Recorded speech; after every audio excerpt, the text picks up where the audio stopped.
नमस्कार, मैं हूं सत्यपाल और आप देख रहे हैं CWB हिंदी न्यूज।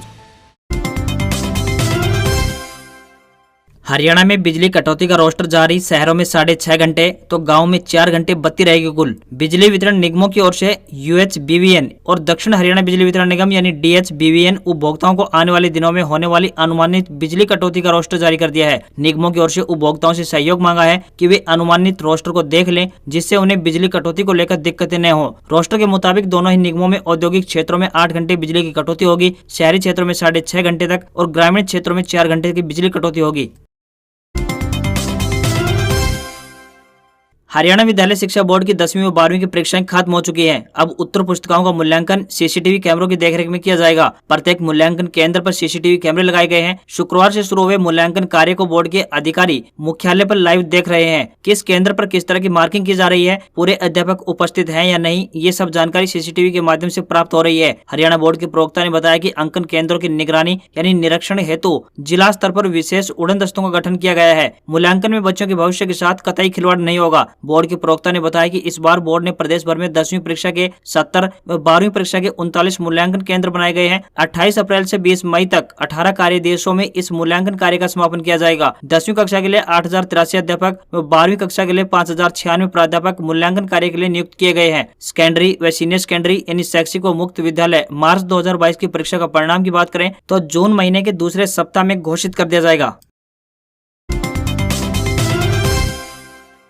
कुसुम योजना के तहत अपने खेतों में सौर ऊर्जा चालित पंप लगवा सकते हैं किसान। कुरुक्षेत्र के उपायुक्त मुकुल कुमार ने कहा है कि प्रधानमंत्री कुसुम योजना को अपनाकर किसान खेती में होने वाले खर्चों को कम कर सकते हैं और अपनी आमदनी बढ़ा सकते हैं। सरकार का उद्देश्य है कि किसानों की आमदनी को दोगुना किया जाए। इसी कड़ी में प्रधानमंत्री कुसुम योजना की शुरुआत कर किसानों को फायदा दिया जा रहा है। योजना के तहत अनुदान राशि पर सौर ऊर्जा चालित पंप किसानों को मिलते हैं। सौर ऊर्जा के प्रयोग से बिजली की बचत होगी और उनकी उत्पादन लागत घटाने के साथ साथ आमदनी में भी बढ़ोतरी होगी। उन्होंने कहा कि प्रदेश में लगभग पूरे साल सूरज की रोशनी उपलब्ध रहती है, जिसका भरपूर उपयोग किया जा सकता है। जिला में किसानों को 75% अनुदान पर सोलर वाटर पंपिंग सिस्टम उपलब्ध कराए जाते हैं। राज्य सरकार के नवीन एवं नवीकरणीय ऊर्जा विभाग द्वारा खेती की सिंचाई में सोलर पंप सेट को बढ़ावा देने के लिए सोलर पंप की स्कीम को क्रियान्वित किया गया है। स्कीम के तहत किसानों को पंप कीमत के अनुदान पश्चात केवल 25% ही देय राशि जमा करवानी होती है।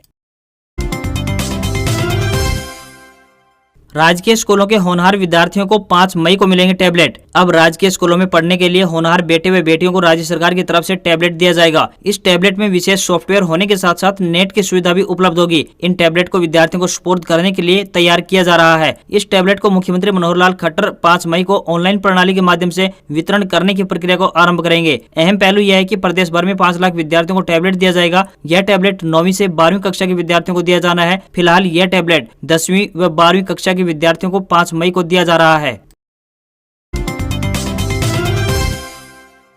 हरियाणा कैबिनेट की बैठक 6 मई को कई एजेंडों पर होगी चर्चा। हरियाणा कैबिनेट की बैठक शुक्रवार यानी 6 मई 2022 को दोपहर बाद 3 बजे हरियाणा सिविल सचिवालय चंडीगढ़ में मुख्यमंत्री मनोहर लाल खट्टर की अध्यक्षता में आयोजित होगी। इस बैठक में कई अहम फैसले लिए जाने की संभावना व्यक्त की जा रही है। बता दें कि इससे पहले 5 अप्रैल को मंत्रिमंडल की बैठक आयोजित की गई थी, जिसमें कई अहम फैसले लिए गए थे।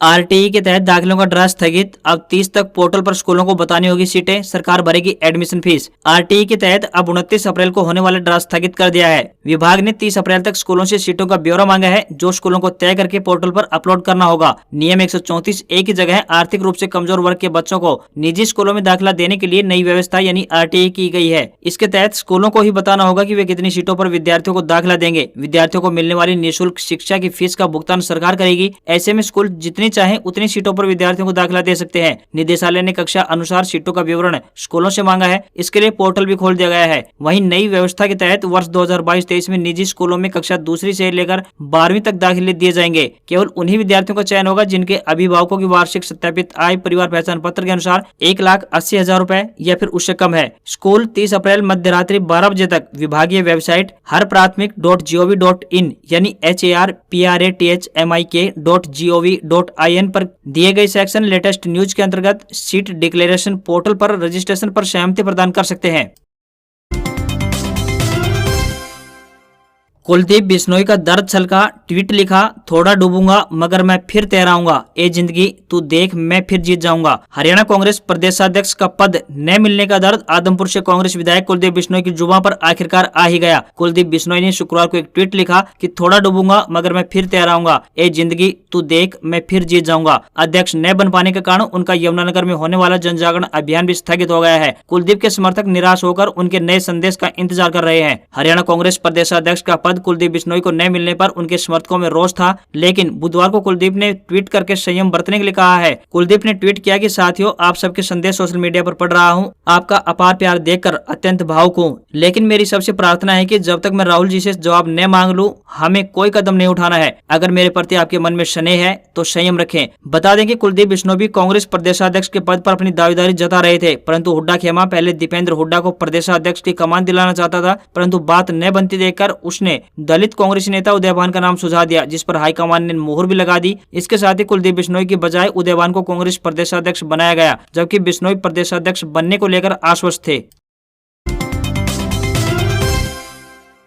राम रहीम को सता रही गुरु गद्दी की चिंता, जेल से भेजी 10वीं चिट्ठी, फिर खुद के गुरु होने के बाद दोहराई। रोहतक की सुनारिया जेल में बंद राम रहीम को डेरा सच्चा सौदा की गद्दी की चिंता सता रही है। राम रहीम ने जेल डेरा प्रेमियों के लिए जारी 10वीं चिट्ठी में एक बार फिर गुरु होने और गुरु रहने की बात दोहराई है। सिरसा स्थित डेरे में 74वां रूहानी स्थापना दिवस और जामे इंसा की 15वीं वर्षगांठ मनाई जा रही है। गौरतलब है कि पिछले महीने डेरा प्रमुख के परिवार के विदेश में सेटल होने की खबरें आई थी। साथ ही 28 मार्च 2022 को राम रहीम ने डेरा प्रबंधन की जिम्मेदारी डॉक्टर PR नैन को सौंप दी थी। इससे पहले विपासना इंसा यह जिम्मेदारी संभाल रही थी। इन सभी घटनाक्रमों के बीच डेरा सिरसा में गुरु गद्दी को लेकर भी चर्चाएं गर्म रही हैं। इन्हीं चर्चाओं के बीच जेल से राम रहीम की एक और चिट्ठी आई है।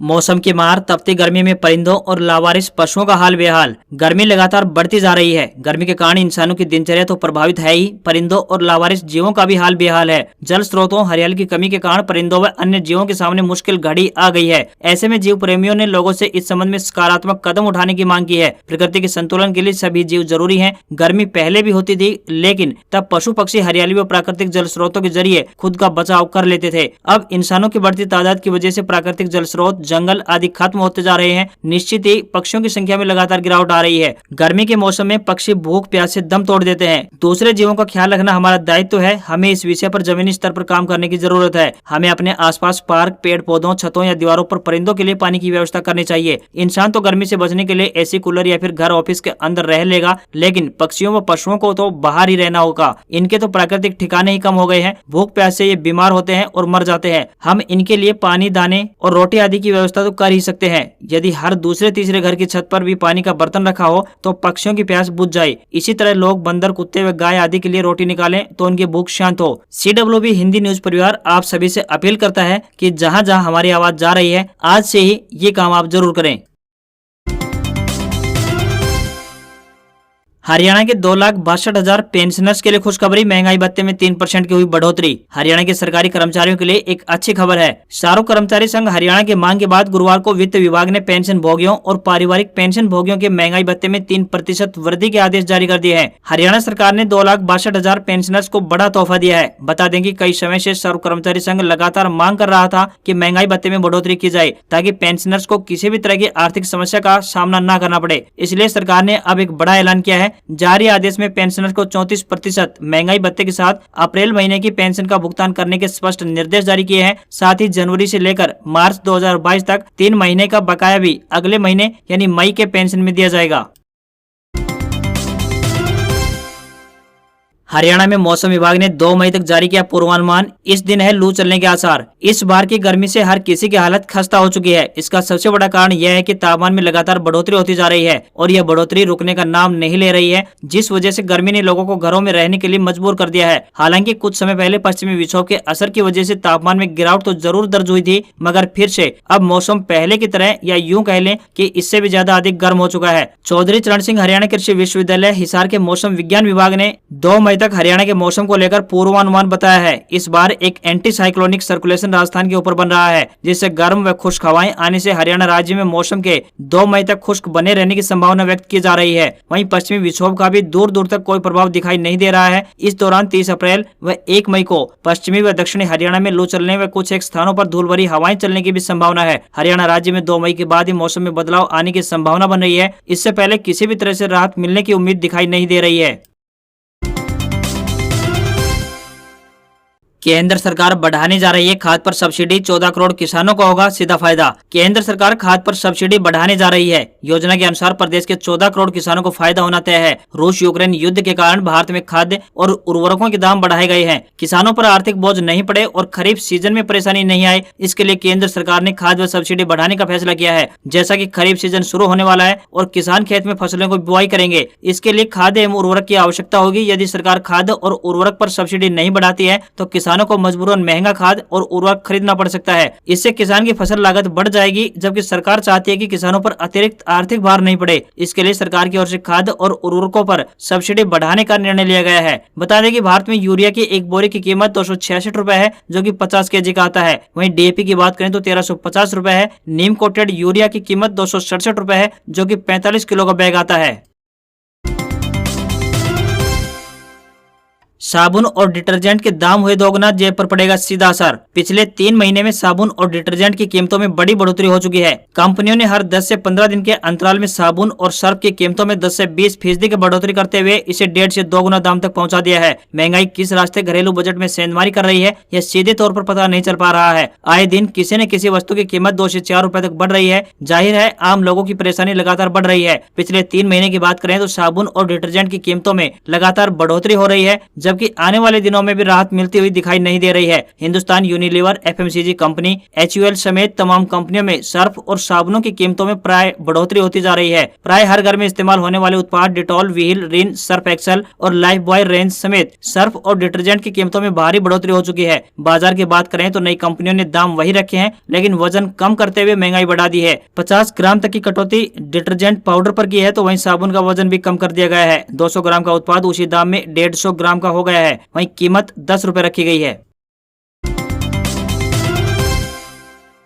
16 राज्यों में 10 घंटे बिजली कटौती, सरकार बोली देश में बिजली की demand all time high. Coal supply बढ़ाने के लिए 657 ट्रेन ट्रिप रद्द। भीषण गर्मी के चलते देश भर में बिजली की मांग बढ़ती जा रही है। ऐसे में देश के 1/4 पावर प्लांट बंद है। नतीजा 16 राज्यों में 10 घंटे तक की बिजली कटौती शुरू हो गई है। सरकारी रिकॉर्ड के मुताबिक देश भर में 10,000 मेगावाट या यूं कहें कि 15 करोड़ यूनिट की कटौती हो रही है, लेकिन बिजली की कमी वास्तव में कहीं ज्यादा है। केंद्र सरकार ने कहा है कि देश में बिजली की डिमांड ऑल टाइम हाई पर है। शुक्रवार को बिजली की मांग दोपहर 2:50 पर 2,07,111 मेगावाट को छू गई। यह अब तक का सबसे उच्च स्तर है। इस बीच रेल मंत्रालय ने एक बड़ा कदम उठाया है। रेलवे ने पावर प्लांट्स तक कोयले की तेजी से सप्लाई के लिए कुल 657 ट्रेन ट्रिप अनिश्चित काल के लिए रद्द कर दी है, ताकि कोयला ले जा रही मालगाड़ियां समय पर निर्धारित स्टेशनों पर पहुंच सके। केंद्रीय कोयला मंत्री प्रहलाद जोशी ने कहा है कि ताप विद्युत संयंत्रों के पास 21.5 मिलियन टन कोयले का भंडार है। लोगों को घबराने की आवश्यकता नहीं है। हम स्थिति की निगरानी कर रहे हैं। मैं विश्वास दिलाता हूं कि देश भर में हमारे पास जो भी 7 से 10 दिन का स्टॉक बचा है, उसकी रोजाना भरपाई की जा रही है।